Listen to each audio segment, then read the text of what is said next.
Elementals Gathering. It's a conference that we want to talk about. Createmore.com slash dot au slash elementals is the website. But all this stuff will be in the show notes. But thanks for joining us, guys. How you doing? Doing awesome. Thank you for having us. Yeah. Are you in Yeah, the thanks States for right having now, us. Rebecca? No, I'm in Australia. No. See, I got her to say no right away. No. You're No. Oh God. We were going to call it Narcissus Festival, but nobody understood what we were saying, so we had to say something. It's actually the Tofa Palooza Exactly. event is The what it Tofa really Palooza. is. I saw that. I was like, I didn't know Tofapalooza. there was a Tofa Palooza, and I saw that it was a collaboration between Tofa Palooza and Create More and Permy Bear. Yes, absolutely. Well, we had fun with naming the LLC. My wife wanted to call it Topher Palooza, and she will always call it Topher Palooza. But we thought Elementals Gathering would be a much better sale than Topher Palooza. So, when are you coming out then, Rebecca? I'll be out for Confluence, giving a plug to another event, which is on 2 weeks before. So I'm running the stage at Confluence, and then I'll be there for the Elementals Gathering. So yeah, look, I'm looking forward to it. It's a part of the states that I've pretty much only driven through and haven't spent any time at. So it's it looks like a great location. I'm very excited about the Bear Terrier Ozarks campground. Yeah, it's a beautiful spot. I live an hour away from the campgrounds where we're having it. The last 4 years, Owen Benjamin has had his Beartaria festival there, and it's essentially like 100-acre cattle. That was an old cattle ranch, an old dairy farm that's been converted into like a campground. So it's an idyllic spot. It's really easy to get to. If people want to go, they can fly into Springfield, Missouri, which is like, I didn't know this, but it's like the stainless steel capital of the United States, which is a very odd moniker to have. But yeah, there's a lot of like real nice amenities around, but not a lot of people. So that makes for like a really nice natural setting.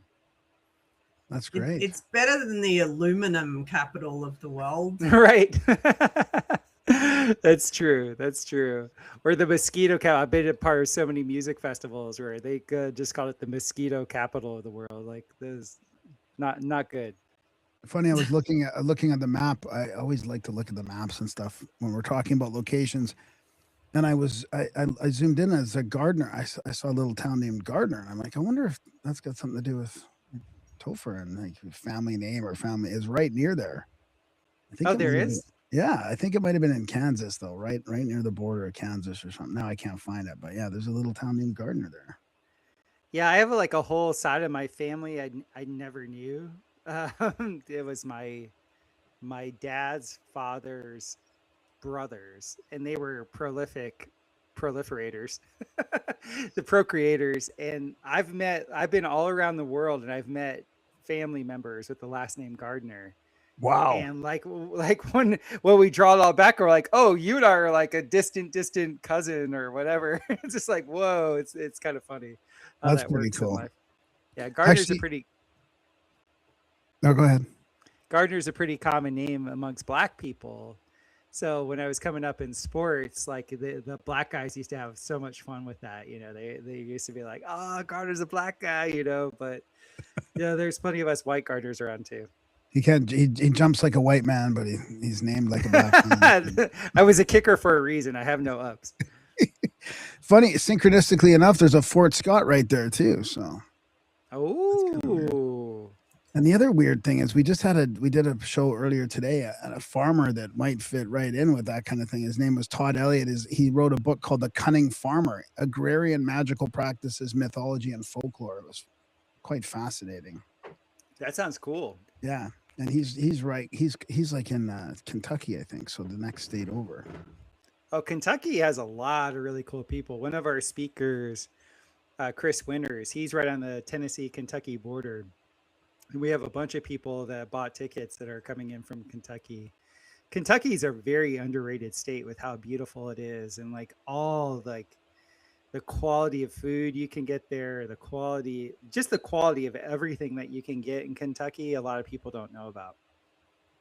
And Tennessee's quite popular right now. I know a bunch of people moving there. It seems like that's kind of a place where people want to go.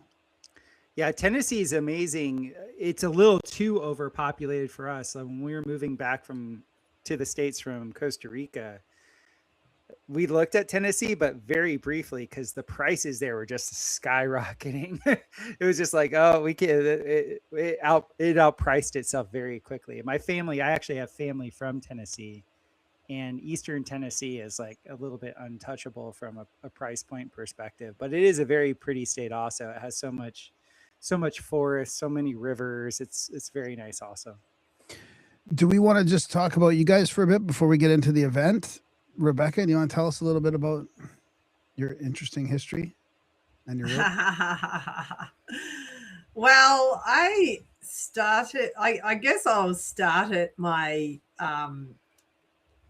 first love, or second love really, after rowing at school. That was the only sport I ever actually liked. And then at the age of 20, I decided to go for a skydive. And then I became an avid jumper out of planes for about 25 years. So that was a huge part of my life. And I kind of started in the good old days where it was kind of like a crazy farm that you all party at with a big shed on it and a runway and a plane. And I sort of grew up on a skydiving drop zone from the age of 20, and that was my rite of passage, was those kind of recalcitrant types. And yeah, so I traveled the world a lot doing that. I packed parachutes in California for a few years. I was in the bath when September 11th happened. I kind of went, what the hell's going on here? But I'm there for that programming. So I think that kind of helped later on for me to see the game of how, every channel just had that second plane going in for hours and hours and days.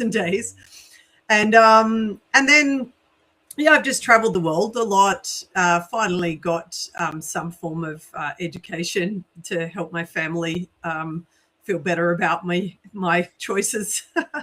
And I actually became an accountant, which you'd find hard to believe. But I, at that same time, basically, and this goes back to the skydiving, is basically I just had this desire to run an event. Like it was one of those moments where I was like, I have to do this or I'm going to be very disappointed in myself.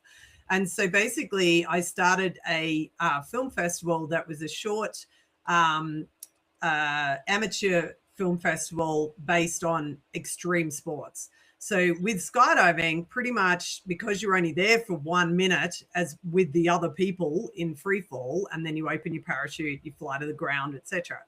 But when that 1 minute, everyone's filming each other these days, and you basically sit there and watch the videos afterwards and debrief using the video. And so I had this idea. I'm like, surely there's other, I see people mountain biking with a camera on and, like surely there's other people filming their crazy stunts, and let's put them all in a room together and play all their films. So I ran that Cairns Adventure Film Festival for 3 years and did pretty well with it. And that was my first foray into events. So I pretty much did everything myself. I had no idea what I was doing as far as the tech and the editing all the films together and all that kind of thing. And literally the people I needed each time fell into place, which actually to me, as I'm sure you guys would know, meant that I was going on the right path because things were easy. Like I found the editor, I found someone else who could set up the screen and projectors and all that. And so that was pretty cool. Like it was a lot of hard work. And yeah, I got over it, to be honest, and I decided I was watching all these amazing films of people having really cool adventures and doing crazy stuff, and I wasn't having any time to do those things myself. So I ended up giving that event up and going and building a gold mine in West Africa. So I was the project accountant for this massive gold mine build, which was like a total fish out of water. I had no idea what anything meant to do with building things and whatever. And but that was a great adventure. It was a great way to see a very full-on wild part of the world, to really also see what poverty is. I mean, I've been to India, so I've seen it there. But when you see that there's little kids with like a sardine can with 4 Coke bottles, and that is their precious little toy, and they're using it as a little train kind of thing, and they're showing me their special toy, you know, and they had one soccer ball for the village kids, and they had to lock it away so nobody stole it. Like, that is poverty, you know. Mhm. Yeah, I mean, it was very sobering, and I mean, I really think about it, you know, these days. So yeah, and then after that I've sort of gone back and forth with events, and in 2021 I did my final sort of artsy event in Australia, and 2 days after that event, which basically involved, it was a steampunk theme event. So I moved, and the photos are on my website, createmore.com.au, if anyone wants to see. There's all crazy dress ups and whatever. And I moved a bunch of my antique furniture into this amazing venue, and then basically put it in a truck and moved it to storage. And 2 days later moved over to Mexico, because I decided Australia had gone crazy in the COVID era, and my family had gone crazy. And they won't be watching this, so I don't even care anymore. But, you know, basically they're about to jab my nephew, who's about to turn 18 next week. And I was so disgusted. I just went, okay, no one's listening. I'm out. Wow. See ya. Yeah. Yeah, and I just moved. Like, I had a great life. I did this beautiful rainforest house. I mean, I didn't own it 100% outright, which was one key thing. But I just went, whatever, I'm out. And it changed my life. Like, I would not have met Topher if I hadn't done that. And it was a classic Jason Brashear's archaics. I know not necessarily everyone's cup of tea, but the fact is he has this thing about a pattern break. And it was a massive pattern break. I did something very unexpected and went, you know, just a jag to the side. And I totally jumped tracks and went to a different trajectory. And so now events, just to bring it to present moment, now the events that I wish to be involved in and wish to run are generally informational events. I want something that is going to create change, not just be another party. Yeah. So yeah. Exactly. So what about your interest in non-mainstream history, and what is power gardening? I don't know if I've ever heard that before. Oh, mate, it's basically me and the weeds, and who I'm becoming quite good friends with now. I'm just like, whatever. I just trim the top. It's basically me, the whippersnipper, and which is also my snake protective device, because they don't want to play with the end of the whippersnipper. And and just me sweating it out basically in my 3-acre garden. I thought maybe it was another word for electroculture or something like that. No, it's literally, it's like powerlifting, but you know, and I actually would do that with rocks and stuff, like, because I've got a boulder farm here in Australia, and I just like build garden beds and like lift rocks, and that'd be my exercise kind of thing, and it's been good. But with the alternative history thing, I'm just a massive Tartaria fan. I am, whether it's Tartaria or that empire, it's the idea that there is an alternative version of history. And in the Australian context, it is even more potent, because they say that we were settled in 1788, and there's all these glorious buildings that have never been touched again that I am posturing were there ahead of time. And Yes. somehow the indigenous people were quite happy with whoever was there. Like that's the bit I can't quite reconcile. Yeah. But there wasn't just some people in Sydney Harbour with a bunch of spears. There were beautiful places already there. Yes. So, do you guys think that that's also the case, like in Canada too, North America, and Yes. yeah, Yeah. Look, when you see that same type of architecture with all the domes and the beautiful Grecian, Greco-Romano, columns and beauty, and and it makes you feel uplifted. You feel different just looking at it. yeah. The somatics of just looking at it, yeah, like it's and they're all government buildings. I mean, a lot of them, they're just look at your main government buildings and go, Yeah. They've definitely purposely put the people that would have the most blinders on in these incredible Antiquitech buildings, without a doubt. Antiquitech, yeah, I forgot about that term. That's a great term, yeah. Yeah, Martin Liedtke's. Yeah, it's beautiful. So I guess the theory would be like to make that theory work. So then the people, there would have been people in Canada that built those buildings living with the indigenous at some point, just like you mentioned in Australia. And then at some point it kind of just got taken over and it's like, okay, this is when we arrived and this is our new civilization, the new reset kind of thing, right? Yeah, and maybe in the middle there was some catastrophic event that has taken out whether that's true. I mean, yeah, it's very interesting. Like when you even just in Sydney, I mean, there's these places that I didn't know existed. We didn't even learn about them in Australian history. And they're kind of like the World's Fair type, standard of places. And then of course they just went down by fire, and you just and then I think that World War One, because my time frame here I reckon is in the 1800s, and then World War One was just to cover and try and clean up more of the evidence. Yeah. We don't have so much in Canada. We don't have, there's like maybe one or two things in Montreal and Ottawa, but for the most part, Canada's kind of lacking a lot of that stuff. I mean, it seems like a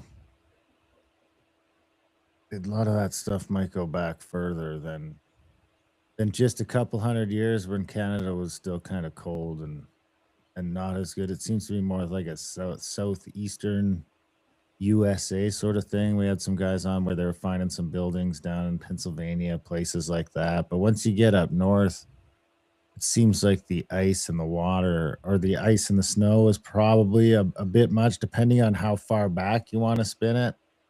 I mean, because 150 years doesn't seem long enough. It seems like there'd be something kicking around. I mean, you got those weird things like the orphans and the World's Fairs and all those sorts of things going on.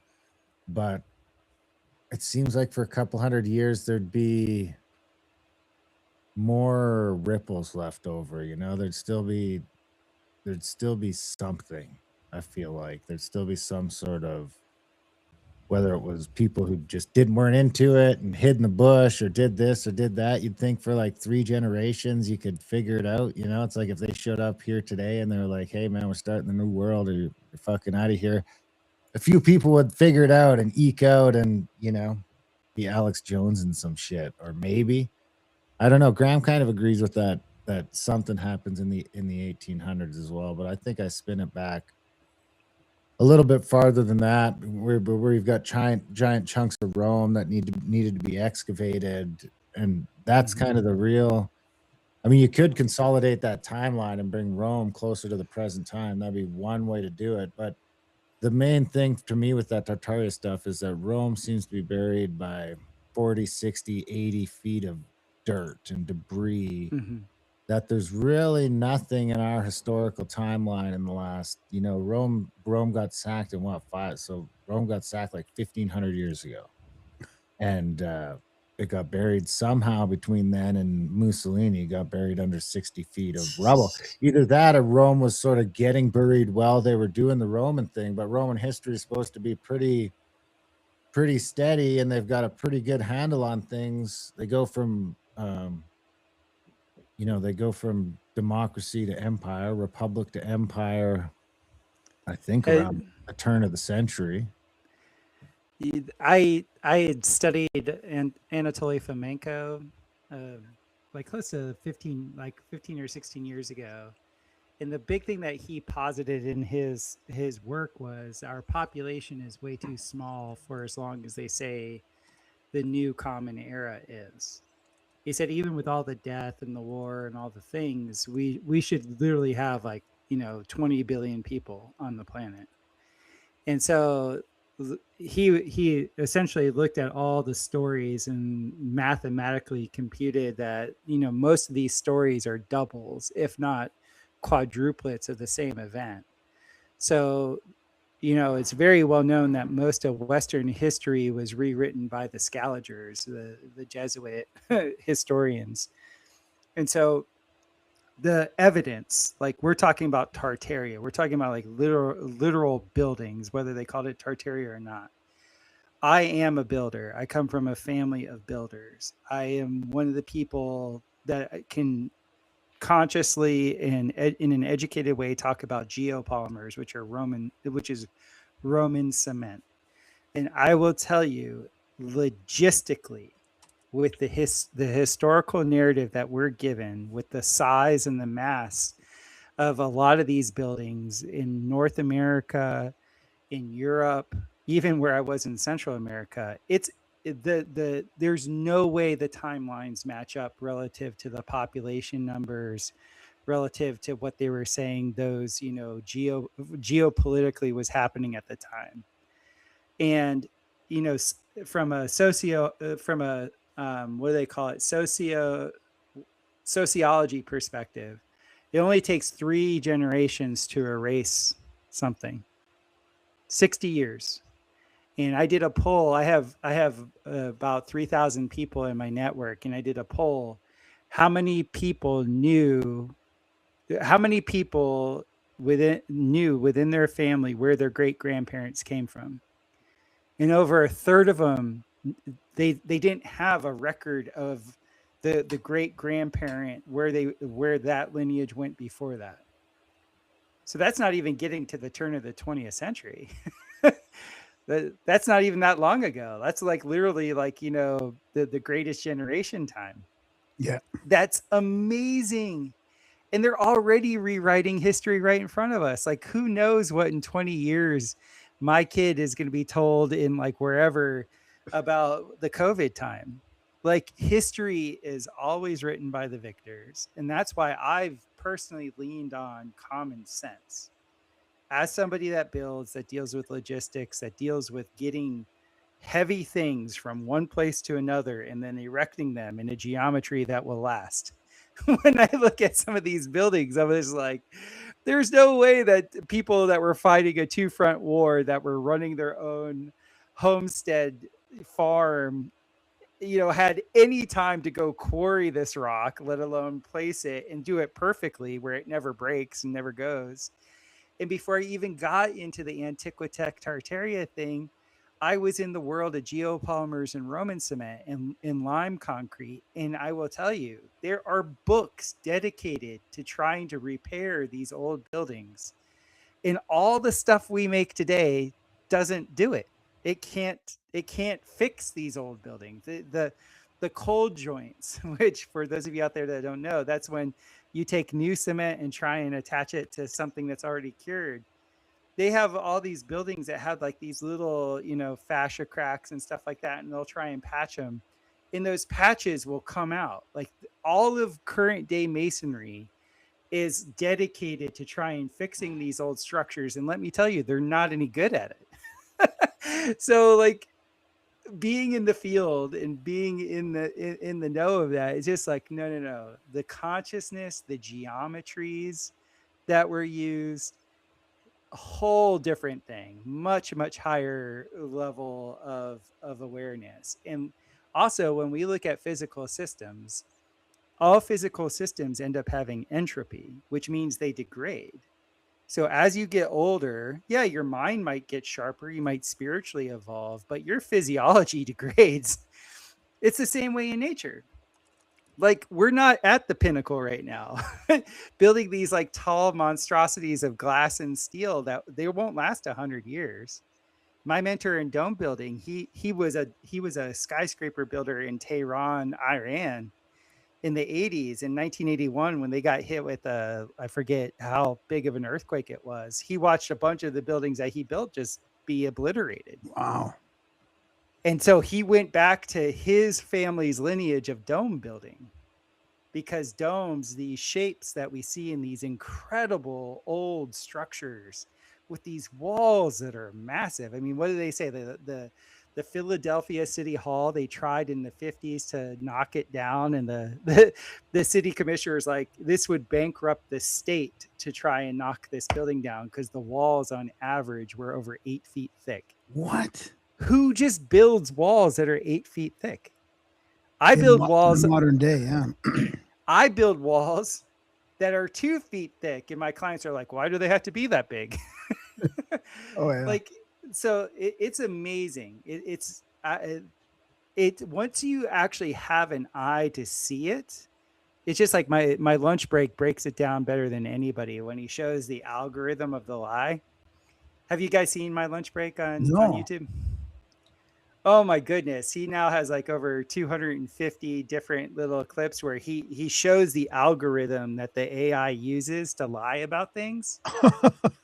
It is hilarious when you see it. It's like every single one of these buildings was built within a year and a half. Like I was with my parents last week in Florida, and my mom had this big, clip out of the newspaper. She still reads the newspaper. And it was at the Empire State Building. And she's telling me this long story of how they built the 110-story tall Empire State Building in a year with untrained labor during the Great Depression. And I flat out started laughing. They literally, like, in the storyline that they're feeding people now is that every time somebody would fall off from welding, and they'd fall and die, they would just grab another Depression era guy and send him up there and just put a welder in his hand. Get out of here. The worst thing ever. Anybody that's done any skilled labor, you hold on to any of your good guys. Like, you don't just go, oh, I lost my main welder. Just grab another guy. He can do it. Like, that's literally the story they're telling people. Did you tell your mum that it's also an airship landing port? Oh, I was like, Mom, like, they took the plaque down, the original plaque down that said, this is the battery for New York State. And like, I was like, you look at most of these, they're just massive lightning rods, and they had capacitors, they had earth ground batteries in the basement. So the whole building just acted like a massive lightning rod. Because back in the day on YouTube, they used to show the time-lapse photography of lightning striking the Empire State Building. And they had this one clip where there was 1,000 lightning strikes hitting the Empire State Building in one night. Wow. And what was that from Back to the Future? Like, when you think of what Spielberg was telling us, Back to the Future, like the NLP of that is like astounding, where, there's 88.18 gigawatts, whatever you were saying. Could you imagine 1,000 lightning strikes in a night, how much power that was? That's fascinating. Yeah. Speaking of these buildings not lasting, why was I looking up the Crystal Palace? Was it because I was reading a book? Oh, and they moved it. Here's this building of steel and glass, perfect steel and glass, by the way. And it burned, and that's it? They burned. Not only did it burn, but they then moved it. So it was moved and then burned. Like, that's the funny thing that my lunch break shows also. He shows time and time and time again where they'll say one building burned down as a cover for that building was always there. Yeah, wow. So like, oh, that burned down, and then this one was rebuilt. This was the replacement for it. And then they renamed the building. But when you look at the side-by-side pictures, they're the same building from before and after. They just renamed the building. Because that's what I was going to lead to. Is I saw this video recently where they showed all the cities and the fires from the 1800s. Like all these cities had massive fires in the 1800s. Right. Like this fire, that fire. Even in Australia, these cities had these massive fires, and it's like they reset. Like every city happened to have a big fire that did that to those buildings. Pretty fascinating. Let's talk about the event, but we'll get back to this other esoteric stuff after. So it's fascinating guests going there. Do you want to talk a little bit about it? What's what the elementals gathering like? Yeah, we were having this discussion while we were out at the Bigelson Brothers Terrainology conference that Rebecca was the wonderful producer of. And it was just one of these things where, from an energetic perspective, what we've seen is that people that end up mastering the earth element, the water element, the air element, the ether element, or the fire element, they always have a higher quality of life. There's just something about when you understand first and foremost that these elemental energies are always, at play. Like I'll come across people. Like I had to talk to my 88-year-old stepfather who has advanced neuropathy, and he's gone to the Mayo Clinic. He's gone to all the top, allopathic hospitals in the United States over the last 5 years.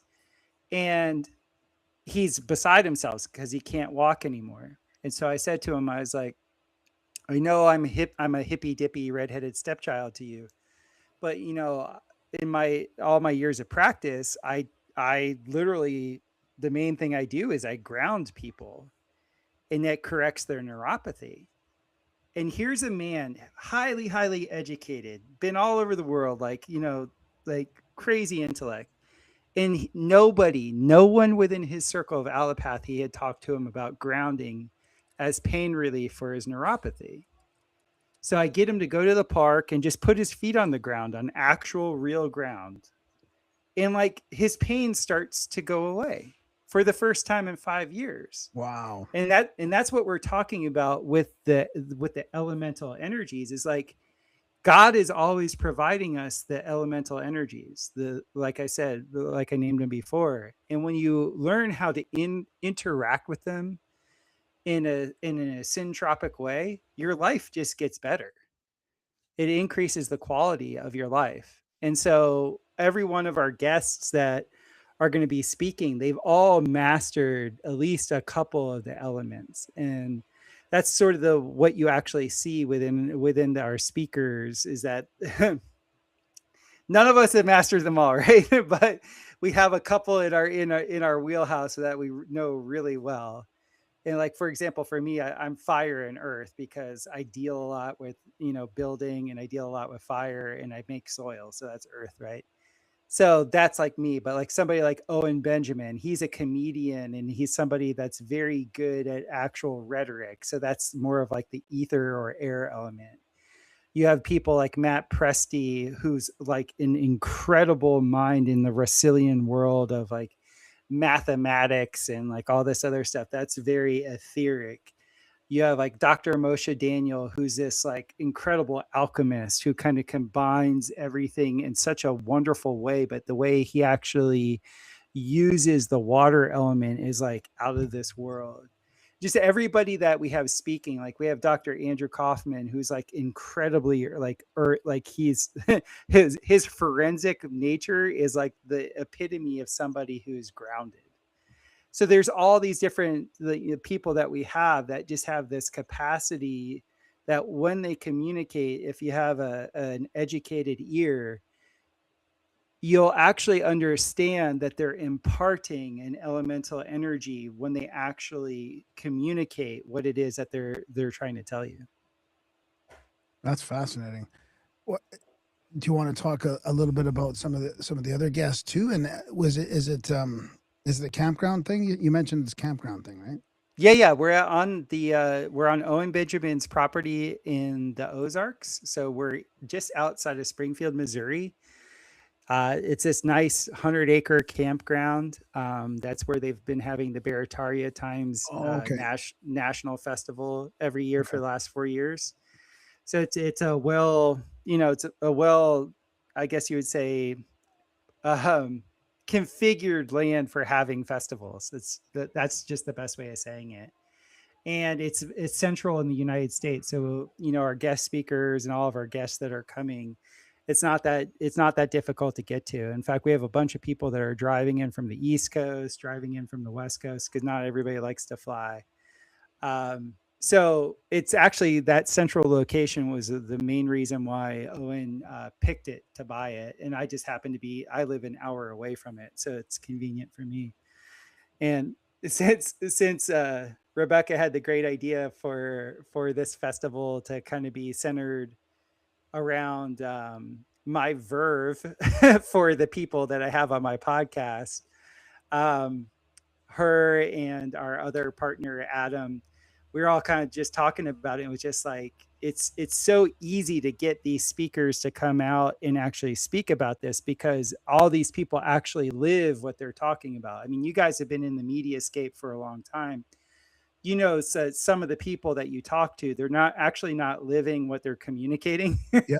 Yeah. That's not the case. Like literally all of these people I know on a personal level, and it's just like I've been to their houses, I've been in their company. Like we all have companies that are like devoted to what we actually speak about in the media world. And so it was very easy to tell them what our idea was and then have them commit to it. Do you have anything to add, Rebecca?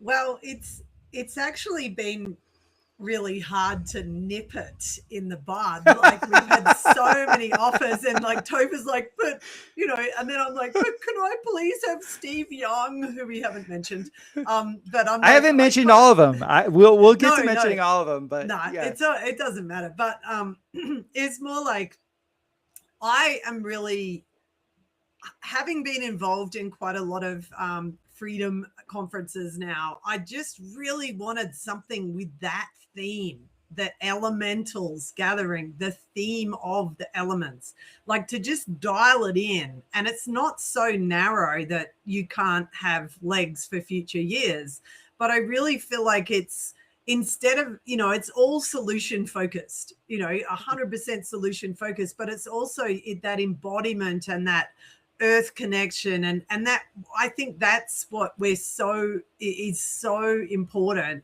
And that's the other thing with this is in-person events. We spend so much time listening to podcasts, we spend so much time talking online to each other. Like being in person is just it's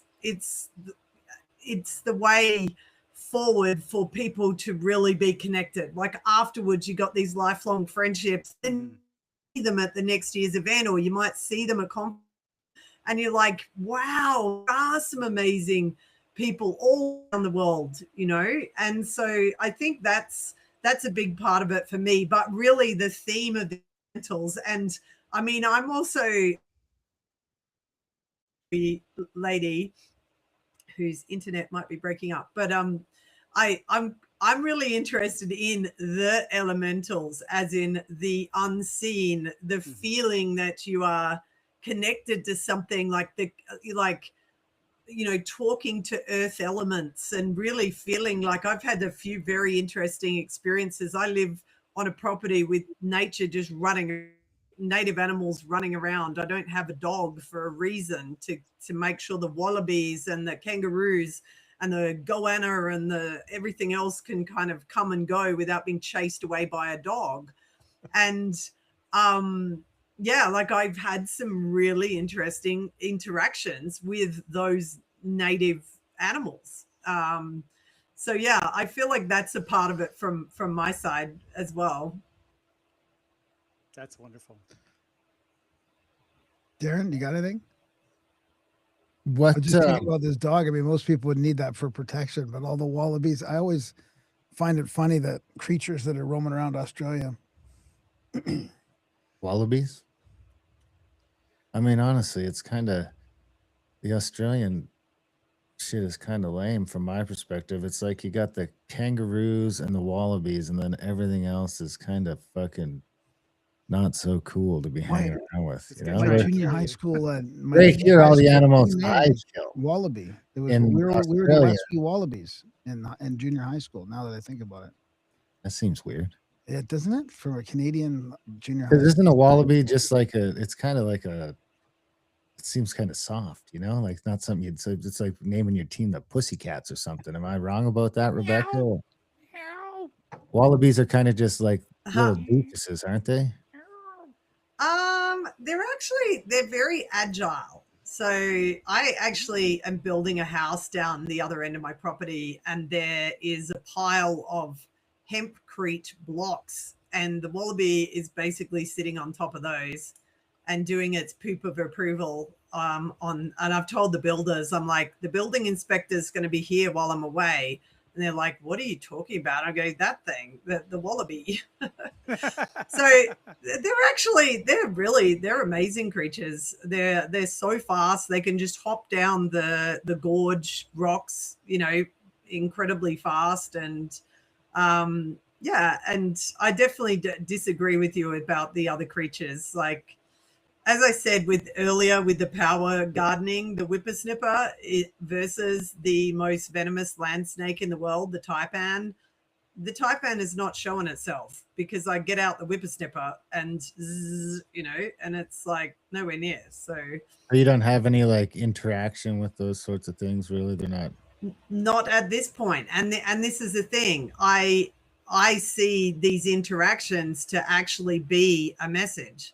And that's kind of how I have experienced it. I've seen one, I've had snake interactions, and they're mainly been warnings or a deep message to really just take my time and assess a situation. But I was chased by a king cobra in Thailand right when I was having a midlife crisis, and I was about to do very silly things, and it did try to warn me. another one of those pivots. Phoenix. Was that event. King Cobra's name Tyrone? I think it was a female. She seemed like a bitch to me.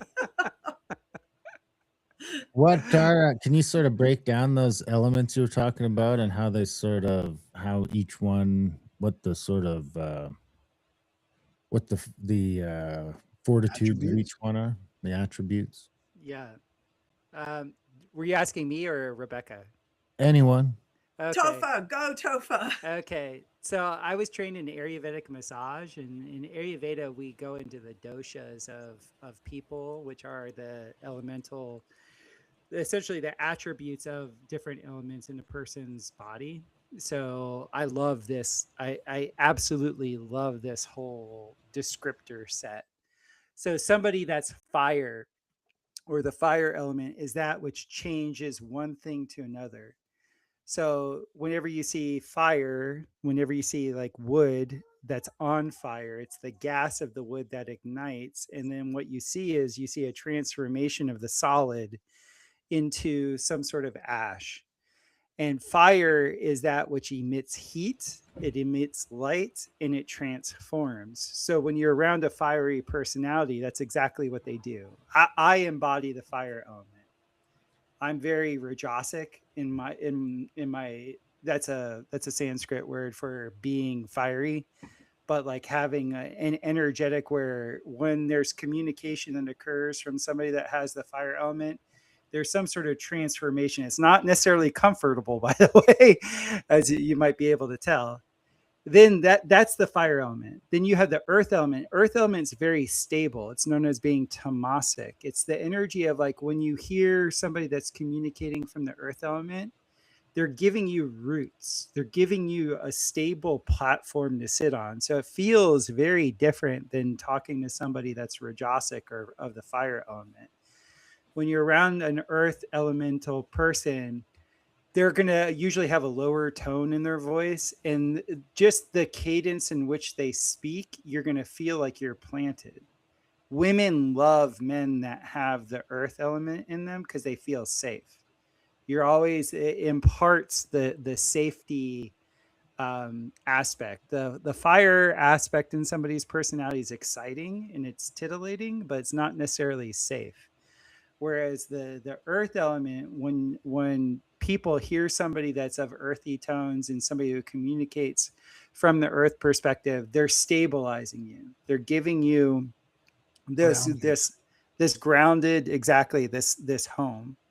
Then That's what you my have, wife says all the time. So I must be an earth, but I'm a Pisces. So doesn't that mean I'm a water? well, Like, it depends if you're really a Pisces, because what's your but birthday? those things are related though. Like, are the Well, astrological Pisces, it is it is astrology it tied into the elemental thing, or are they sort of two different yes. things? Yeah, Pisces embodies everything because Pisces is at the end of the Mazzaroth. That means So I don't have to Pisces, come back to life again. I'm done after this one. I don't know. I could say I don't know, but the Pisces is the chameleon. So the Pisces, the way, because it's mutable water, that's the element that goes with the Pisces. If you are a true Pisces, mutable My birthday water. is March 10th. Oh, cool! Your birthday is next week. My birthday's tomorrow, March 6th. So happy My birthday! cousin's birthday is tomorrow too. Happy birthday. Who else's That's my birthday? nephew's My birthday on cousin's, the I 10th. think my cousin's March 6th. Yeah. Go Pisces! We're running this I joint. hear you've got a big one coming up, Mr. Yeah. Dragon. Yeah. It's the 5-0. It's my Wow. it's my 50th. So that's exciting. Yeah, the wifey is planning some surprise. She's over there doing something mischievous. So the earth element will stabilize you, and then the water element is the element that always will conform to its surroundings until it's exposed to the fire element. And this is where you get into the talk of plasma and ether and all this other stuff. But just to keep it simple, water is very malleable and changes directions, but when it's in congress with other water, it's very, very powerful. It can destroy, it can wipe something off the map. But in general, when it's just by itself, it's very malleable. It will always kind of read and feel the shape of the room and conform and change into that. But it carries the memory. Water is the memory, and it's the old memory. Like the way when you think of memory, it's not like your short-term memory. You think of when the water began from the depths. So the water always also comes from the ground to the sky. So you'll see this natural flow with people that have, water-based communication patterns, or they are, their body or their astrology is very water based. You'll see that direction in the flow of their conversation, in the flow of their communication. Isn't there And usually then, an emotional quality to it or something? yeah, water is always associated with emotion and feeling. So when you're dealing with dominant water, they're always telling you that they're like, oh, this feels this way. Oh, I felt this. Oh, this feels. That's always a sign of the water. And then with the air element's the fast mover. It's the one that touches everything very quickly but moves on. So when you're around air dominant beings or air dominant communicators, they won't ever dig really deep into one thing. They'll touch a lot of things very quickly. They can change I love how Owen Benjamin puts it. He's like, they're a bimbo. They touch a lot of things very, very quickly. It's just like ding, ding, ding, ding, ding. They move. And so there's a safety in that. The air has a tendency to never get bogged down by inertia, but can be overcome by momentum. And that becomes more of a physiological thing when you're dealing with people that are dominant with air. And then there's the ether element, which the ether is the progenitor of all other elements. And that's something that a bunch of our speakers are going to be talking about, is about, I guess you would say, the first phase of physical ether is plasma. Since plasma has been on everybody's minds, ever since the New Jersey drone showed up and people start talking about all the plasma physics that are out there. So these are the ways that these are like very simplified, short categories of all this stuff, but those are, some simple characteristics that you can attach to these elements. And also to keep in mind that it goes back ancient, like way, way, way back, right? I mean, even the tarot and some of the old hermetic stuff. I mean, the elements have been a part of the sort of the magic for a long time. I pulled a card, tarot card before this, and I got the Wheel of Fortune. Nice. It's a good one, eh? Nice. That is the element. I mean, that's pretty much got everything. That's perfect. That's exactly it. And that's where our guest list is very much that way. When we finally finalized that that's the route that we were going, it was so cool to see how everybody's slotted in, because we have our real intellectuals, which are like the air quality, like people that don't really get their hands, in the way I should say it, they're mind dominant. That's the best way I can say it. The mind dominant are like the air quality people. And then you have the people that are like forensically testing things. Those are like the earth people. Then you have your transformers, the people that are like, taking a substance in one way and then converting it to another. Those are our fire elements. And then we have so many of like the emotional, like, I guess you would say rhetoric and history keepers that are in our group that are speaking. So it feels like we have a really good mix. Yeah, it really does. Fascinating. I mean, can you talk about some of the, not in an elemental way, but just in a topical way, like some of the actual topics? Because there's a wide range of specialties here too, right? Yeah, I think Rebecca, you've been getting the everybody's little summary of what they're going to be speaking about, right? Yeah, look, I am busy collating other things at the moment, but definitely we have people thinking about which element they're going to focus on, so we have a nice broad range. And I think it, like, Dr. Mari Arce is going to be pretty interesting. I think she's going to be a great addition to basically she's a isopathic naturopath, and so she's going to be really pragmatic, like how can you use all the different elements in your own body to make sure that you're balanced. And she had a great outcome at the workshop that you did at the Terrainology event, where she used the biochar that Topher did a mini workshop in, how using his coffee can and showing how to make biochar, and you used the poison ivy, didn't you? Yeah. We put the biochar on top of her poison ivy wound that had been bothering her for a few days, and then we were able to, like, she was amazed because I didn't even know. She told me after the fact, so she didn't even. It was something that I never even thought to use biochar for, but then after she did it, I was like, "Oh, that makes complete sense." Did you use poison ivy in the biochar to make it? No.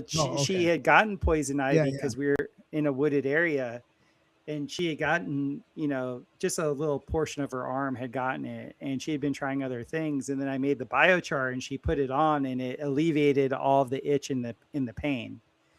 And that makes sense because the biochar, just to be really brief, biochar is like this extremely diamagnetic carbon, and carbon is the mother matrix. Carbon is the mother material. It's this matrix it's literally a matrix. It's a womb of very porous diamagnetic carbon. And what that does is it absorbs reactive oxygen species. So like if you put it on something that is creating reactive oxygen species, which a lot of poisons do, the carbon will just absorb it. So she was really stoked about that. And then she actually sent me pictures. She did dark field microscopy on the biochar that we made at the Terrainology conference. And it blew her away because she said, other than mother's milk, it had the most microzyma out of anything that she's ever seen. Wow. That's wild. Yeah. It looks like billions, like little mini diamonds. I was blown away by the footage too. I had never seen it at that level. Makes me think of that mushroom mitochondria stuff that's all over the place. Yeah. Yeah, it's an amazing substance. But like so Marizelle is very Oh, Do you go ahead. make it yourself? Yeah, we have a kiln. I have a company called Black Gold Biochar, and we actually do the real alchemical process of pyrolysis, Nice. which for people out there that don't know, pyrolysis is when you cook any type of biomass, in this case like wood, if you cook it in an oxygen-free environment. And our kilns actually, they're under vacuum. So when we cook all of our wood chips, there's no atmosphere in the kiln, and we cook things at a very, very high heat, very fast, and it creates this really like incredibly porous, highly diamagnetic, carbon that's biochar. Is that the same idea as like when they take the wood and they do something, they burn it in a certain way so that they can get it to burn hotter later? Yeah, you'll have different there's charcoal making and lump charcoal making, where when you get rid of a lot of the volatiles of whatever the wood was to begin with, and then when you re-burn it, it will burn at a higher heat. Yeah, they had to do that to make swords and stuff back in the day, I think, right? Because the wood itself wouldn't burn hot enough. Right. Yeah. They would do a hardwood, and they would actually, what they would do is they would make biochar. They would have they call it an anthenor. The alchemists call it an anthenor, which would be this heavy lidded, ceramic, essentially like a heavy ceramic fire brick bowl. It's like a pressure chamber almost, right? It's like a pressure chamber, exactly. They would put whatever it was that they wanted to reduce, that's the technical term, in it. And then as it would off gas, that heavy lid would just pop and it would allow gas out, but because it was positively pressurized, nothing could get back in. And that's the way the alchemists would do it. And then they would take that reduction, and some alchemists would then further go from the black stone to the white stone, that whole thing. And then you also had just your regular everyday people that would take this carbon this very high quality carbon. The next time you would put it in a fire, it would act like a thermal battery, which it would be able to get to a much higher specific heat. Wow. So that's almost the same thing as the biochar then. It's just like a different use for the same sort of thing, or it's the same, I guess maybe not the same thing, but it's the same sort of extraction process. It's the same in the sense that it's all carbon. You're getting to the alchemists called it the negretto phase, meaning the blackening. It's once you release all the volatiles in a normal fire that you see that burns, anywhere from 800 to 1200 degrees, and you see the orange flame. That type of fire, you're just seeing the volatiles that are within it igniting. When you get past that phase, and then you actually get the carbon itself heated, and then that itself is releasing the heat, that's when you get upwards of like 3000 degrees. So what makes biochar specific is you've heated it and then you've cooled it. So you have a rapid heating phase and then you have a rapid cooling phase. Can you do that more than once? Like, can you do that over and over again to keep extracting, or no? It's a oneer and doneer. Because when you do the cooling phase, then that's when you get all the porosity. So that porosity is why we use it. That porosity is when all the micro diamonds occur. Like that's what allows it to structure water so perfectly. Is like, I forget what the measurements are, but it's something like if you were to take 1 cubic centimeter of biochar and like flatten its surface area out, it's the size of a football pitch. Like, it's a massive amount of surface area. So go ahead. And that happens because of the very fast cooling that we do. So that's a little bit different than the alchemical process of making something into ash, so that the ash is that element that like it won't go bad. Like they get it to either ash, oil, or salt. They wouldn't make it into ash. That's a misnomer. They would do the negretto phase. They would make it into just the carbon matrix. This is where the term carbon copy came from. Because I have many pictures on my Instagram, at BioCharisma on Instagram, where I'll take a leaf, I'll put it in my palm, and you'll see the size of it relative to my palm, and then I'll pyrolyze it, and then I'll show it in my palm, and it's the same exact leaf, except it's all black. It has the iridescent oil, like pearlescent, oil color in it, but it's all black. And if I just do this, it just crumbles into dust, right? But that's the carbon copy. That's the carbon matrix that was always inherent in the biomass to begin with. Right. And that's what the alchemists were going for. They wanted that carbon copy because from their perspective, if they took the carbon and then reintroduced the oils, the sulfur, the spirit, they reintroduced it, then they could get the purified version of that. They were always looking for the purified or higher version of it. Yeah. So then you're mixing that into water and drinking it, or you're turning it into salve, or all of the above? Yeah, we put it in soil. We put it in animals. We put it in ourselves. I put it on my face to clean my face. There are so many applications for it. In computer industry, they make it 1 molecule thick and use it as like a superconductor. It's What about used. brushing your teeth? Brushing your teeth is incredible. It gets rid of cavities. Anything in your body that's isn't doing you right is known as a free radical. And free radicals have a net positive charge to them, like a reactive oxygen species. This is so diamagnetic, it carries a net negative charge. And because it has so much porosity, it will absorb everything that has a positive charge. So it's a great cleaner. That's the best thing to say. But it's kind of funny. It's an irony. It's the world's best cleaner, but it's like nearly impossible to get off. So the other day I was like making this facial cream, and my whole family put it on. It was so funny. We were trying to get it off, and it looked like we were coal miners for days. Like I haven't brought it to market. So y'all had blackface for a few days? Yeah. Bit of Justin Trudeau action. Yeah, we call it blackface AIDS. But it works, man. In the house for a few days, then I mean that's dangerous to go out with blackface. No, I love. I mean, you could get it off in reason. I mean, when we get close to each other, it's like, oh, you're still dirty, And so, to my mother's chagrin, like I am like literally a ditch digger that has dirt on his. Like I literally make dirt, and so she's like all upset about it, but she'll get over it. I'm sure we talked about this before. Oh, sorry. No, are you using it as a water filter? Like, have you got a sort of a system where how do you do that? I actually took some wool from your area of the world, like a wool sock, because wool naturally grounds water, and just filled it with biochar. And then it's the second in my reverse. I have a home reverse osmosis system. So the water comes in, excuse me, it hits the paper filter first, then it goes through all the beaded filters, and then the last filter was their carbon filter, and I just replaced it with my biochar. In a sock. That's awesome. Yeah, in a grounded sock, because wool, silk, and linen, they will ground whatever they touch.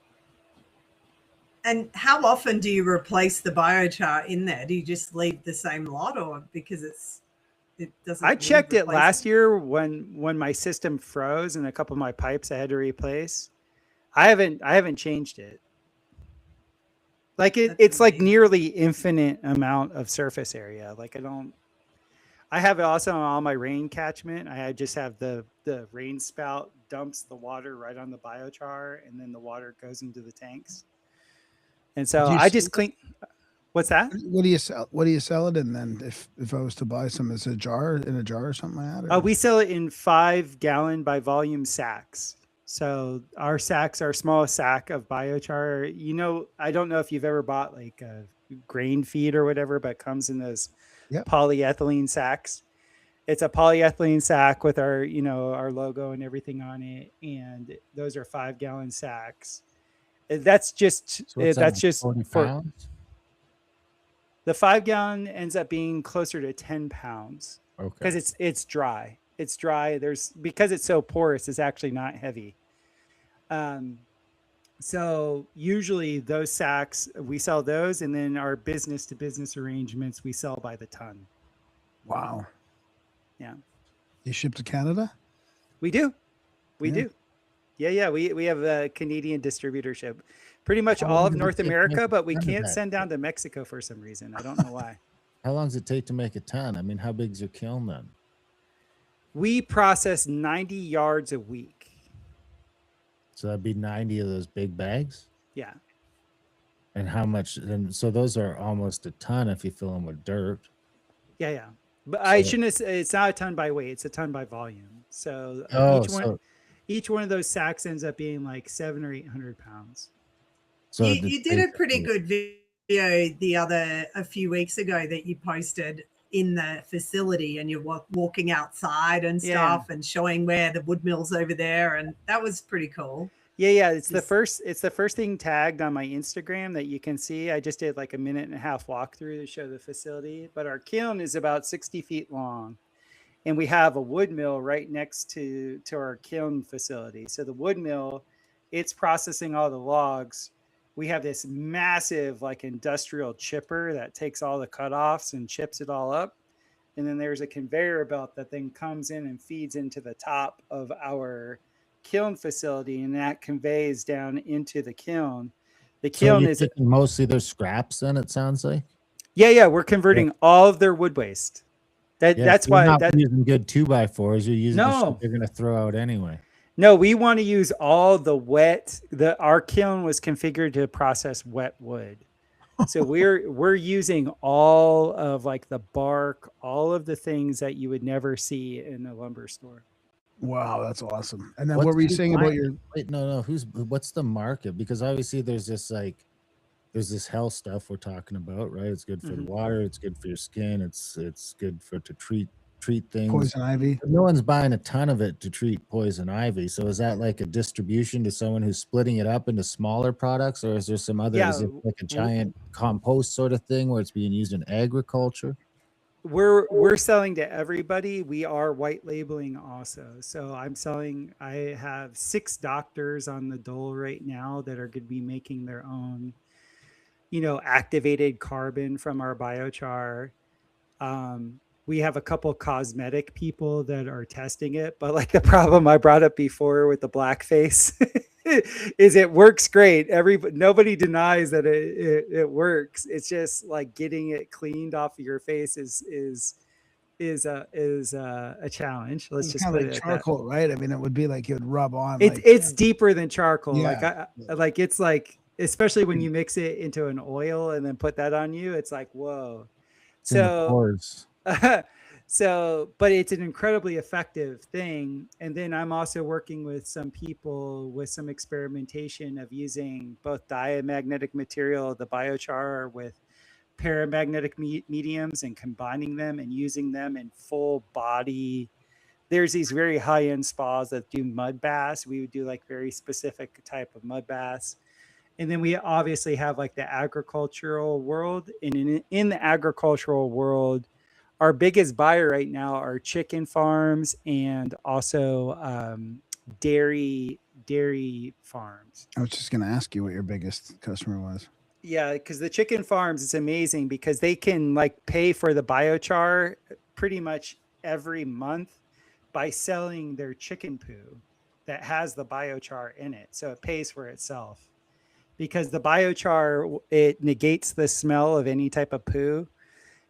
So a lot of these bigger, cattle farms, a lot of these big dairy farms, and these massive chicken farms, since they've been using it, their animals have gotten bigger because they have lower parasite load and lower. Yeah, I'm telling you, this stuff is amazing. Like when you go to the hospital, if you're to get toxic shock today and you were to go to the hospital, the first thing that they would give you is they would give you biochar. They call it activated carbon. What's the difference between activated charcoal, or is that because I think they call it charcoal? No, they won't call it charcoal. They'll call it activated carbon. So what's the difference between that and diatomaceous But it earth? tastes like charcoal.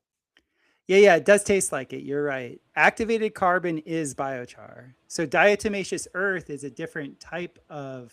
biochar? I think Or- it's I think it's a silica based geological material that has billions and billions of like these really sharp like angles in it of silica. I think it is. This is It's carbon. super Like small, super fine and smooth. biochar is absorptive and absorptive. I always get those words. It's a mind bender for me, but it adsorbs and absorbs. It does both. Do you So could you dump that? Like, could you dump a bag of that in your septic tank? yes, I do. And get rid of the smell. Yes. Yeah. That I was just talking to Bear Orlando about my dry toilet system that I'm putting in my house with it. Yeah. It's an amazing thing. Like not to like overrun this conversation about it, but like it saved my farm in Costa Rica. When you look into Terra Preta is the story of biochar in the Amazon. Yeah, yeah. Like that whole thing changed my life in 2010. So like ever since then, I've been an advocate for the do-it-yourselfer to make it. And then I had enough people saying, "Hey, I don't want to make it. Just sell me the biochar." So now I'm selling them the biochar. How are you at capacity right now with your plant, or Yeah, we're gonna have to build another one. no way? Yeah, Man, I gotta buy some of that. How much is a shop bio? I'm just on your website right now. Shop biochar. So that's it's $35 just for that's it. $35 for that bag. Yep. Yeah, and that will cover 200 square feet. Oh, that's a pretty good deal. For What are some you gonna reason, do with it? Put it in your bath? Well, I mean, is that a good thing to do? Put it in the bath? No, because that'll get Yeah, you. you can. Like I've crushed it up. Like we will be selling the atomized stuff. I guess they call it micronized is the technical term. Okay. But it's like the powder form of it, and we powderify it so we don't actually get rid. We make a really small particle, but we don't actually crush it where it loses its absorptive capacities. And that stuff is like that's the miraculous stuff. That's the stuff that we're white labeling a lot of that to people that make foliar sprays. So people that go out and have like big golf courses, or they have these ornamental gardens and stuff, and they make foliar sprays. They'll put the micronized biochar in their foliar spray, and it's a really, really incredible product. But that's probably our most expensive product. The regular biochar that you just buy in the bag, you can do anything with it. I eat it, I crush it, I'll put it in my compost, I'll put it out in my yard, I mix it into new soil, I top dress old soil. It's very adaptable to whatever you're doing. Are you and you're doing the micronizing yourself as well? No, we have to outsource it. That's You why have it's to so outsource that? expensive. Yeah, The yeah. machine, Yeah. the machine to micronize it's very expensive. So I'm doing incremental things. Like the outlay of money has been You can't You use know. like a mortar and pestle. That's not going to do it. no that gets rid of the actual porosity of it. So you end up with a powder, but you Yeah. end up Losing that. you always absorptive want to power. maintain the porosity. Yeah. Yeah. That's fascinating. So that's ultimately the earth element. So that's what I'm going to be talking about. Yeah. What about you, Rebecca? What are you gonna be talking about? Ooh, well, I don't know if there's room for me on the stage, but I really did want to bring something of the elementals to the discussion. And I was actually thinking of getting a bunch of outtakes of people like Bearlando talking about the elements and elementals and just people who haven't we haven't been able to fit on the program, to get like a few outtakes of those guys talking about what they've discovered. And I know Bear's, he's got a very deep connection to his land, and I'm really interested in that side of things, like the kind of unseen, the messages you get from nature, that kind of side of things. But really my role will be wrangling the speakers and getting them onto the stage and getting their presentations up and all that kind of thing. I did get a couple of I have got a couple of the speech titles here. So I've got from Emily Moyer, Nice. She is going to be exploring alternate temporal and dimensional realities through sound and movement. And on the same tangent, but he's definitely bringing in the alchemy and the elemental nature of it. Jorge Mesa's talking about music theory to change your life. Yes. So there's going to be some really cool elements to do with, like what you hear and how you feel and harmonics. And I know that Eileen McCusick's also on the menu, and she's really into, how to actually use your voice to affect change into your own vibrational frequency and that sort of thing. So I think there's going to be and then a lot of these people are going to be on stage at night playing music. So that's kind of cool. Yeah. And then also talking about the whole etheric aspect of the mind, because the mind takes the causal plane and the mental plane, and it takes something that's etheric per se, and then it transduces that and brings it into physicality.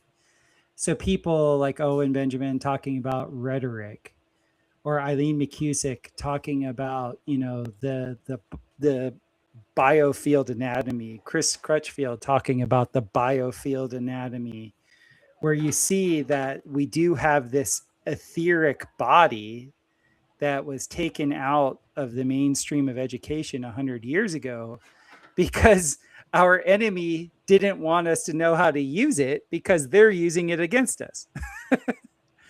So it's amazing all the tech that has been deployed that uses our biofield anatomy without us being conscious of it. And so we're going to have a bunch of speakers talking about that aspect of things.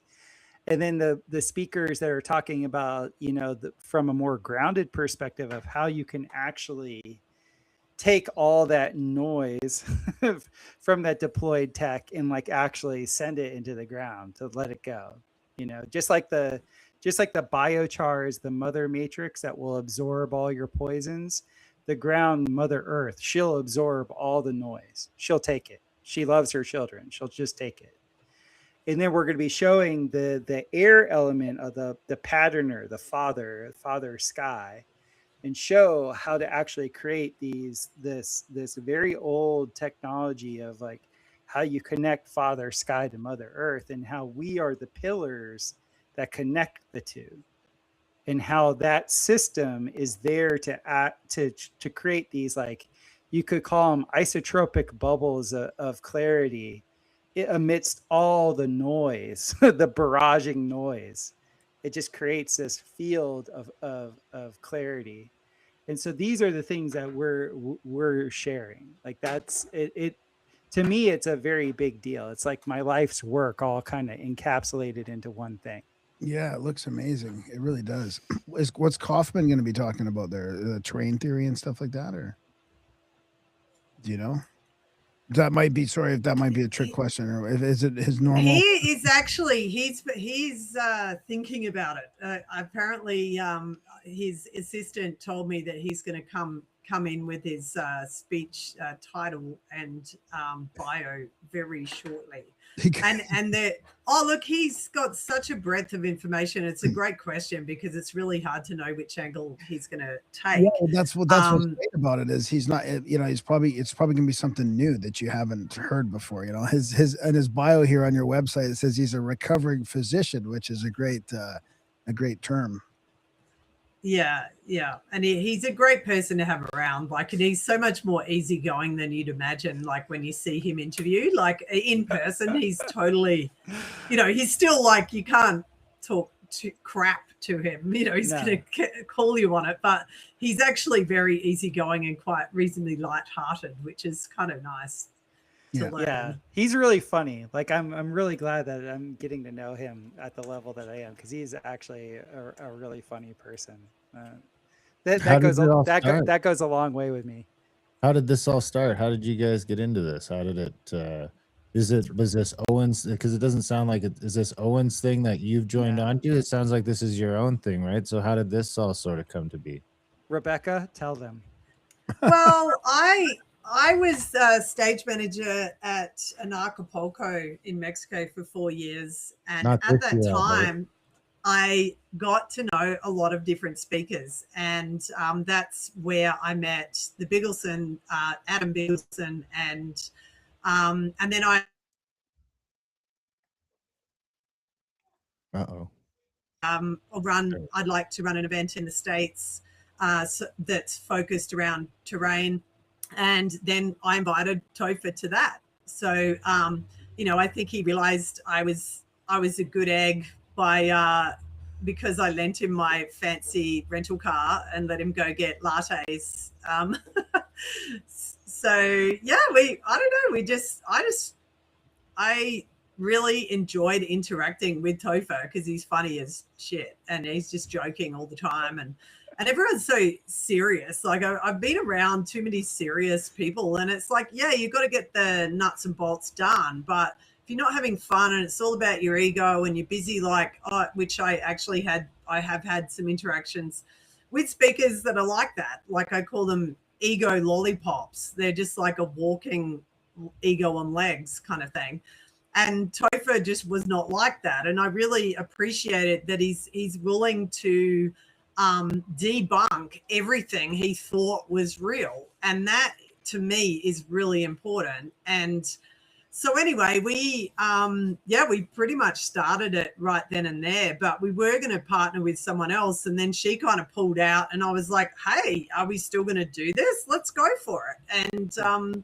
And then it just rolled from there, basically.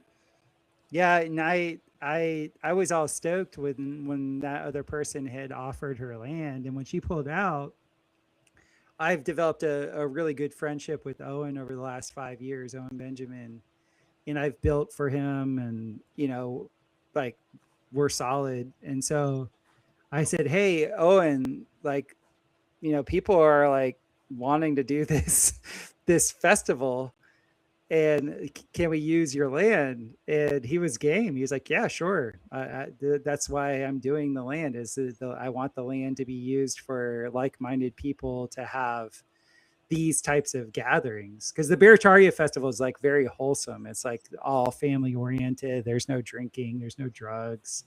It's all families, To hear that, just because, and I don't know anything about Owen, but his online persona probably, and we interviewed some people that were doing another thing with him, and it sounded like that was more of a total shit show. It was the Deflin Death Squad guys. Yeah, right? it looked like it was just a lot of fighting and everything like that. I was just like, oh my God, what are we getting ourselves into here? He actually made nice with Sam Tripoli there. Like I know Sam. I can't say I'm friends with Sam, but I know him. But yeah, those two had a little feud and everything like that. Thing about Owen is like he can smell a rat, and he really didn't appreciate his friends selling him out when he stood up for children. When the whole like, oh, let's turn all of our kids into trans thing in 2018, he got ousted from Hollywood for essentially saying, hey, that's a bunch of BS. And then he had everybody in the comedy scene just kind of like totally turn their back on him. So needless to say, he holds a grudge. And he's gotten over it, but for many years he was kind of warring with those people. So that NDS, the Bohemian Grove thing that was happening last year in Florida, everybody kind of made nice. There were a bunch of personalities that for years were kind of a little bit contentious, you could say, and now everything seems to be on the level. Oh, that's cool. Yeah, I noticed that about your event too, that it's non-alcoholic. It's a non-alcoholic weekend. That's pretty cool. I won't ever do a festival, because I've built for lots of festivals in the past, and I hated it because I don't like the energetics of chaos. Right. And so I never even knew what a festival could be without alcohol, because I never experienced that. I'd never been to a concert where people weren't totally blitzed off their mind. And so it was really refreshing. And to have my little baby girl be able to run around with a bunch of other kids and not worry about it is just like, I mean, to me, that's the best thing in the world. And the Elementals definitely does have that same focus as the Beartaria festival, because we've done a discounted family ticket as to encourage those, maybe single income families to come. So it's actually cheaper than buying even just 2 adult tickets. That's so a you good can buy idea. the family for two adults and 2 kids, and then you pay $25 or whatever it is per kid, extra kid. Because as I thought, the kids do use the toilets. Yes. Yeah, Yes, that's a they good do. idea. Yeah. Yeah, we do free kids at our events too. Anyone under 16 is free. That's brilliant. What I are didn't the know you. I didn't know you had events. Oh yeah, we have a whole event company that is a headache, as I'm sure Rebecca understands. It's like, I mean, you're doing this one from Australia, so we do them. We're doing one in Easter Island right away in April. We're in Easter Island. We've got Serpent Mound Festival. So we do a lot of like on location stuff where we'll either rent hotel rooms and do a tour with someone like Randall Carlson, or we're in the Azores, and we're going to Malta to look at all the megaliths. And Not so much a festival. so but yeah, more we like tried a festival and we lost our asses on it. We thought it was going to be a good idea to do a festival for the eclipse. Because when I went to the 2017 eclipse, it was in Oregon in the middle of nowhere, right? But you could see all these farmers were making a killing just by letting people camp on their field. $500 a night for the night. You can come camp on my field, and it's basically just a wheat field you're camping in. So the Texas one was coming up, and we were like, let's do a festival. Let's do that. And part of the problem was we had venue problems. So we were back and forth and this and that. But the thing we didn't take into account is that when it was going through Hill Country, Texas, compared to when it was going through Oregon, where there's nothing, there was just 100 festivals to compete with. Oh, true. And nobody, and also people couldn't travel there either because the flights to get in there Got were crazy. Yeah. And all the flights. I mean, I paid almost probably 5 times for my flight what I did the last time I went to San Antonio when there wasn't an eclipse. So we learned that lesson, kind of got out of festivals and got into more tours. We're more like tour guides, I guess. That sounds amazing. The The Oregon Oregon is one, a festival, so we're just teaming up. We're not even really teaming up. We're just doing our event next door. And it just so happened that all the Serpent Mound Festival people are listeners of the show. So they ended up reaching out to us, and we're like, hey, if you guys are coming here, let's party. and that's why the Oregon one was successful, is it was a collaboration of about 4 different major festivals from around the world, because the guys from Rainbow Serpent, which is an Australian EDM, they're experienced, and they put their top guys into the build and everything. So they were spreading the risk. So yeah, but I mean, then you get like these great big ones like the big one in Europe that had the whole stage burned down just before the event, like was it Tomorrowland? I mean, I just look at that and go, oh, no way, too much. Yeah, we're micro. We do like, I think the most we've ever done is like 40 people. Yeah. 40 people. Yeah. Yeah. Most of the time it's like 30. Pretty intimate. Oh, that's great. Yeah. I really want to do a Tartaria Tours kind of event. And Grant Presence, who's a really cool musical artist, he's like, yeah, we just need to wander around and, check out. That's a good idea. Yeah, that's a good idea. Find all those little sites that, like that have a building hidden underneath another building, or there's like, hey, this was 40 feet high full of dirt. Now there's nothing there. Yeah, that'd be a fun tour. I mean, I walked around Copenhagen with Steve Falconer from Space Busters, and he showed me amazing stuff. And I was and it was such a great way to spend a couple of days. It was epic. Excellent. Rebecca, Topher, this has been great. It's flowing by. say again, where can people get tickets? What are the dates? Where can they follow your guys' work individually? All that sort of fun stuff. Okay, elementalsgathering.com will get you to it's basically the base way to get to the tickets. If you want to look at the speakers, you can, it'll get you to the speakers as well. And that is on my website. So it auto links to my website. So elementalsgathering.com. Awesome. And Yeah, so- it- Stuff, Topher, what about the biochar, if people want to get some of that? That's blackgoldbiochar.com. And, you know, we do ship to Canada, to Canada land. And for all my social stuff, I'm at BioCharisma. I couldn't keep that moniker because nobody saw the biochar in BioCharisma, even though that was the genesis of it. So I know I have two different brands, which is infuriating to some people. But yeah, I'm at BioCharisma. That's where my podcast is. All my social media is at BioCharisma. And then, you know, Black Gold Biochar for the carbon amendment.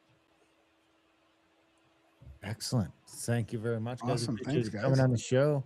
And, Thank you. Come back anytime. Awesome. It was good to see you guys again. yeah. Good luck in the festival, and we'll put links and all that in the show notes and get it out there. Beautiful. Thanks very much. Thank you. Yeah. Bye-bye. And that was a chat with Rebecca and Topher coming up festival. Owen Benjamin. I mean, that sounds like it'll be a good time. Oh yeah, totally. Yeah, there's some electroculture stuff. People getting into all kinds of different types of topics there. Exactly.